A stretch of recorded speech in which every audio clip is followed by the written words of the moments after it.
Hello guys, welcome back to Harsha ultimate pro 200. ഇന്നത്തെ video എന്താ വെച്ചാൽ നമ്മൾ ഈ വീഡിയോയിൽ എന്താ സംസാരിക്കാൻ പോകുന്നത് വെച്ചാൽ ധോണിൻ്റെ ഷോർട്ട് ലൈഫ് സ്റ്റോറിയാണ് സംസാരിക്കാൻ പോകുന്നത്. അപ്പോൾ അത് പറയുന്ന മുന്നിൽ ലൈക്ക് ചെയ്യണം, ഷെയർ ചെയ്യണം, സബ്സ്ക്രൈബ് ചെയ്യണം, താഴെ ബെല്ലിന് കമൻറ്റ് ചെയ്യണം ഗൈസ്. അപ്പോൾ നമ്മൾ ഡയറക്റ്റായിട്ട് വീഡിയോൻ്റെ ഉള്ളിലിന് പോവാം.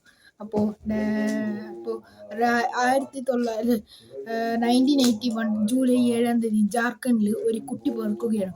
അവന് ഒരു ക്രിക്കറ്റ് പ്ലെയർ ആവണം എന്നാണ് അവനൊരു വലിയൊരു അച്ചീവ്മെൻ്റ് അല്ല, ആഗ്രഹമായിരുന്നു. അപ്പോൾ അവൻ 21 വയസ്സാകുമ്പോൾ, എത്ര വയസ്സെന്നറിയില്ല, അവൻ യങ്ങായിരിക്കുമ്പോൾ അവൻ വന്നിട്ട് റെയിൽവേയിൽ വർക്ക് ചെയ്യുന്ന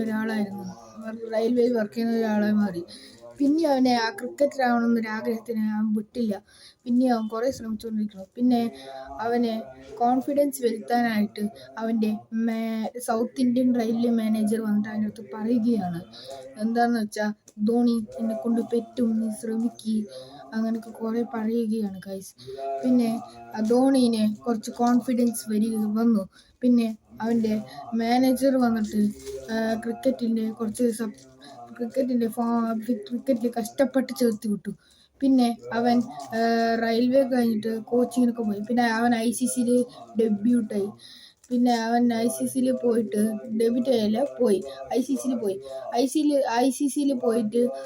ICC T20 പോയിട്ട് അവൻ ഫസ്റ്റൊക്കെ ഡക്കൗട്ട് ആയിക്കൊണ്ട് കുറേ ഡക്കൗട്ട് ആയിക്കൊണ്ടായിരുന്നു മാച്ചിൽ. അപ്പോൾ അവൻ്റെ എല്ലാ ഫാമിലിയും വിഷമിച്ചു. പിന്നെ കുറച്ച് ദിവസം കഴിഞ്ഞിട്ട് അവൻ ഫ്ലൈറ്റിലിരിക്കുമ്പോൾ ഒരാൾ വന്നിട്ട്, സച്ചിൻ്റെ ഫാനുണ്ട്, അവൻ സച്ചിൻ്റെ ഓട്ടോഗ്രാഫ് വന്നിട്ട് വാങ്ങിക്കൊടുക്കുമെന്ന് അയാൾ പറഞ്ഞു.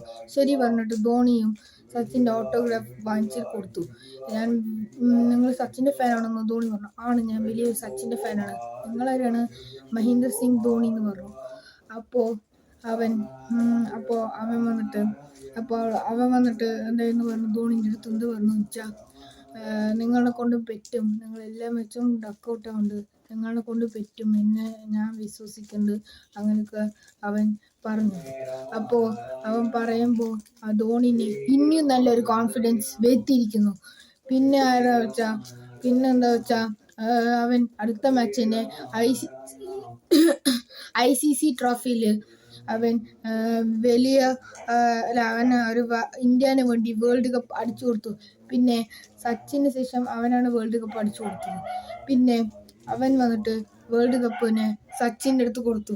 കപിൽ ദേവിന് ശേഷമാണ് അവൻ വേൾഡ് കപ്പ് അടിച്ചു കൊടുത്തത് ഇന്ത്യന് വേണ്ടി. പിന്നെ അവൻ വേൾഡ് കപ്പിനെ സച്ചിൻ്റെ കയ്യിൽ കൊടുത്തു. പിന്നെ അവന് സന്തോഷമായി, അവൻ്റെ ഫാമിലിയും നല്ല സന്തോഷമായി. പിന്നെ കുറച്ച് ദിവസം കഴിഞ്ഞിട്ട് അവൻ IPL CSK വേണ്ടി ഡെബ്യൂട്ടായിട്ട് 5 കപ്പ് അടിച്ചു കൊടുത്തു. അതാണ് മഹേന്ദ്ര സിംഗ് ധോണിൻ്റെ ലൈഫ് സ്റ്റോറി. അപ്പോൾ ഇപ്പോൾ വരയ്ക്കും ധോണിനെ കുറേ ഫാൻസ് ഉണ്ട്.